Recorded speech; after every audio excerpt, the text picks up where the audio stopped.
E aí, pessoal, o edital do novo concurso do Ministério Público de Alagoas está na praça. E olha, a oportunidade é daquelas que fazem barulho, viu? São 27 vagas para técnico e analista, com salários iniciais passando dos R$ 6.000. É o tipo de notícia que faz qualquer concurseiro sentar e prestar atenção. E a nossa missão hoje aqui é usar um pouco de inteligência estratégica, porque a melhor forma de encarar um concurso novo não é sair estudando o edital às cegas, sabe? É decifrar o anterior. Por isso, a gente vai mergulhar fundo no último certame, o de 2018, para entender a lógica da instituição, o que eles realmente valorizam, que tipo de profissional eles estão buscando. E essa análise é fundamental, mesmo com uma mudança importante. A banca organizadora. A gente saiu da Fundação Getúlio Vargas, a famosa FGV, e agora vamos para a Fundação Carlos Chagas, a FCC. Alguém pode até pensar, se a banca mudou, o concurso antigo não serve para nada. Cara, isso é um erro fatal. O edital anterior é o DNA da instituição. Ele mostra pra gente o núcleo de competências que o MP de Alagoas considera, assim, inegociável, independentemente de quem aplica a prova. É a nossa melhor pista sobre a filosofia por trás da seleção. Certo, então vamos começar a seguir essas pistas. O concurso de 2018, ele abriu com 15 vagas imediatas. Mas o que me chamou a atenção de cara não foi nem o número de vagas, foi a variedade de cargos. Eu esperava ver, sei lá, um mar de vagas para direito, mas a lista era bem mais ampla. Só para nível superior, nos cargos de analista, tinha de tudo. Na área de TI, por exemplo, buscavam um administrador de rede, desenvolvedor de sistemas. Tinha vaga para comunicação social, para administração, para auditor, para contador. E a lista continua, né? Assistente social, engenheiro civil, psicólogo. A minha primeira pergunta é: por que o Ministério Público precisa de um engenheiro civil? Não parece um pouco fora do escopo? Essa pergunta é excelente, porque ela vai direto no coração do que o Ministério Público moderno se tornou. Muita gente ainda tem aquela imagem do promotor de justiça só no tribunal, em casos criminais, sabe? Mas a atuação hoje é muito, mas muito mais vasta e complexa. Pensa, por exemplo, na fiscalização de obras públicas. Como é que um promotor vai saber se uma ponte ou um hospital foi construído com material de qualidade? Ou se houve superfaturamento, sem um laudo técnico? É o parecer desse engenheiro civil que vai ser a peça para fundamentar a ação judicial. Entendi. Então o trabalho jurídico é a ponta do iceberg. Exatamente. O trabalho jurídico é a ponta do iceberg e ele é sustentado por toda essa estrutura técnica por baixo. O especialista em TI vai analisar dados num caso de corrupção para rastrear desvio de dinheiro. A assistente social vai elaborar relatórios em casos de defesa da infância e da juventude. O psicólogo dá suporte em casos de violência doméstica. Cada um desses especialistas fornece a munição técnica para o promotor poder atuar. A lista de cargos não é aleatória, é um mapa da complexidade da atuação do MP. Faz todo sentido. É uma visão muito mais completa da instituição, né? E para nível médio, a lógica se repetiu com um cargo de técnico. Tinha uma frente super especializada em TI e a outra a área geral, que naturalmente atrai uma multidão de candidatos por ser mais aberta. Ok, o mapa de cargos deu uma boa ideia da estrutura, mas vamos ao que realmente define o jogo: a prova. Eram todas objetivas, 80 questões de múltipla escolha. Só que a distribuição dos pontos, aí era outra história. A prova era um recado muito claro sobre a prioridade de cada função. Vamos começar pelos analistas, exceto da área jurídica. Como era essa estrutura? A estrutura era um recado em letras garrafais. Tinha um módulo de conhecimentos básicos com 15 questões de língua portuguesa, 10 de noções de direito, dividido ali entre administrativo e constitucional, e 5 de legislação específica do MP. Até aí tudo bem, é a base. Mas o peso de verdade mesmo estava no módulo de conhecimentos específicos. Eram 50 questões. Peraí, 50 de 80 questões? 50 de 80. Isso dá 62,5% da prova inteira focada numa única área. Eles estavam basicamente dizendo: olha, não me importa se você é só mediano em português, desde que você seja um gênio na sua área. É exatamente essa a mensagem. Inequívoca. A aprovação para esses cargos não estava nos conhecimentos gerais, estava no domínio absoluto da especialidade. A prova foi desenhada para selecionar especialistas, não generalistas bem-intencionados. Se a vaga é para administrador de rede, o candidato tem que ser o melhor em redes. Ponto final. Que brutal. É um filtro poderosíssimo. Ok, então essa era a lógica para o analista de TI, o engenheiro, o contador. Mas e para o analista da área jurídica? Eles mantiveram essa lógica de ultra-especialização? Ou o perfil que buscavam era outro? Aí é que a análise fica fascinante. Eles jogaram essa lógica pela janela. Para o analista da área jurídica, não existia um bloco gigante de conhecimentos específicos. Em vez disso, a prova era uma viagem por diversas áreas do direito.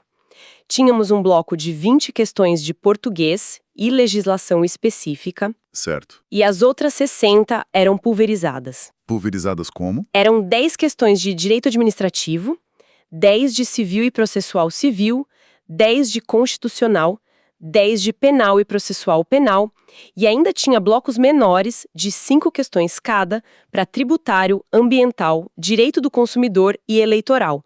Percebe a diferença de filosofia? Totalmente. De um lado, um mergulho vertical, profundo numa única área. Do outro, um voo horizontal por quase todo o universo jurídico. O que isso diz pra gente sobre o papel desse analista jurídico dentro do MP? Diz que ele não é o especialista da ponta, como um engenheiro. Ele é o suporte jurídico interno. É o clínico geral do direito, que precisa dar apoio a promotores que atuam em frentes completamente distintas. Um dia ele pode estar ajudando a redigir uma peça sobre direito ambiental, no outro analisando um processo de improbidade administrativa e na semana seguinte um caso de direito do consumidor. Ele precisa ter uma base sólida e ampla. A prova buscava um profissional versátil, com conhecimento jurídico robusto e não especialista num único nicho. Isso muda completamente a forma de estudar para esse cargo. Não adianta ser o maior especialista em direito penal se a sua base em administrativo for fraca. O equilíbrio é a chave. Certo. E para fechar esse quebra-cabeça, vamos ao cargo com mais inscritos. Técnico, área geral. Para onde o pêndulo foi dessa vez? Era um especialista? Um generalista? Era um terceiro perfil. A prova de técnico era o retrato falado da espinha dorsal administrativa de qualquer órgão público. A base tinha 15 questões de português, 10 de noções de informática e 5 de legislação específica. Mas os dois pilares, os gigantes da prova, eram outros. E quais eram? Eram 25 questões de noções de direito administrativo e constitucional e outras 25 de noções de administração geral e pública. Juntos, esses dois blocos somavam 50 das 80 questões. Metade da prova estava concentrada aí. De novo, o número 50, mas com um foco completamente diferente. Então, o técnico ideal para o MP de Alagoas não é um mini advogado, nem um especialista em TI. É, na essência, um gestor administrativo. Perfeito. É o profissional que vai cuidar dos processos de licitação, da gestão de contratos, do andamento dos processos administrativos, do atendimento ao público. Ele é a engrenagem que faz a máquina funcionar no dia a dia. Por isso, ele precisa, de um lado, entender as regras do jogo do serviço público, que estão no direito administrativo e constitucional, e do outro, saber como aplicar essas regras na prática, o que vem da administração geral e pública. A prova é um espelho perfeito das atribuições. Não tem pegadinha. A estrutura grita o que a instituição espera. Então, depois de dissecar tudo isso, o que significa para quem está com o edital novo na mão? Para mim, parece que esse mapa do concurso anterior é a ferramenta mais poderosa que um candidato pode ter. Mostra exatamente onde a batalha vai ser vencida ou perdida. Sem dúvida. Ele direciona o recurso mais escasso do concurseiro: o tempo. Se o cargo é de analista de TI, o foco tem que ser esmagador em TI. Se é para técnico, o domínio de direito administrativo e administração pública é inegociável. Mas isso nos leva a uma questão mais profunda. Saber o que estudar é só metade do caminho. A outra metade, e talvez a mais difícil, é como estudar. Como assim? Bem, A gente está falando de um volume de informação que é gigantesco e denso. Legislação cheia de detalhe, teorias de administração, conceitos jurídicos complexos. Como absorver e, principalmente, reter tudo isso? A leitura passiva, aquela de só grifar um PDF ou ver uma videoaula, raramente é suficiente para construir o nível de conhecimento que uma prova dessas exige. É um ponto crucial. Muita gente estuda por meses, sente que está avançando, mas na hora da prova, os detalhes escapam. Aquele artigo específico da lei, aquela exceção à regra, é frustrante.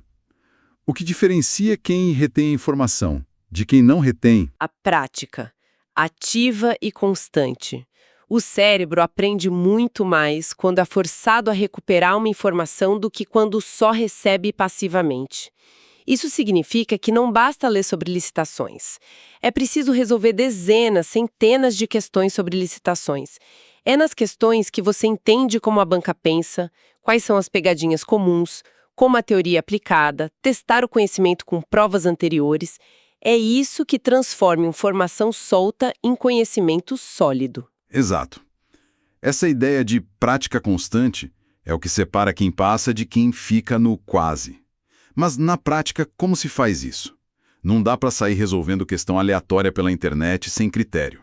A pessoa precisa de um sistema, de uma ferramenta que organize essa prática, que mostre onde estão os erros, que ajude a revisar de forma inteligente, não é? Sim, a organização é fundamental.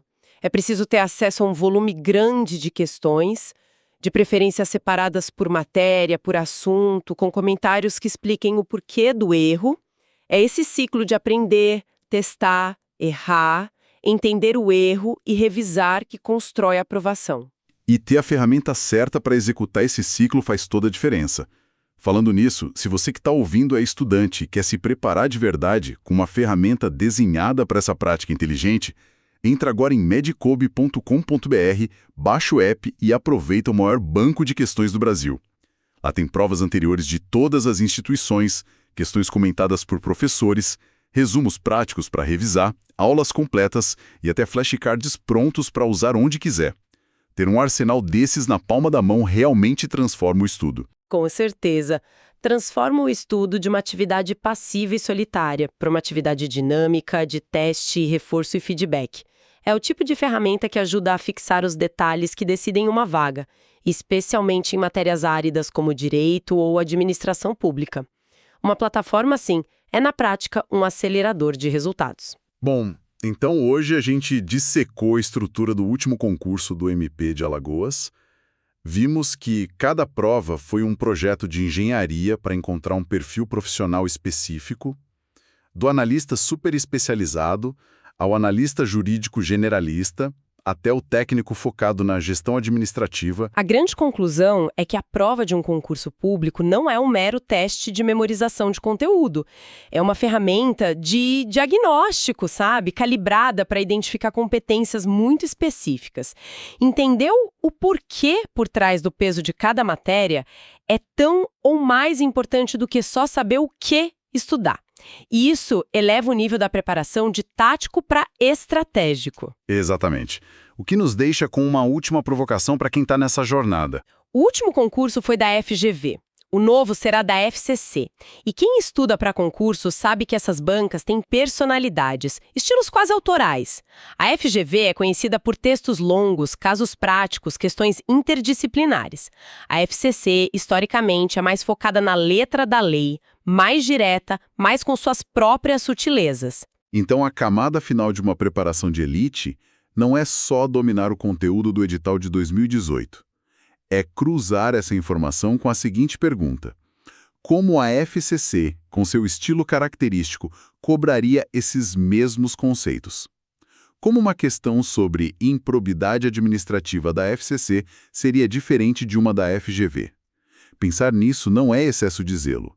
É o tipo de ajuste fino que pode estar entre o nome na lista de aprovados e mais um ano de estudo.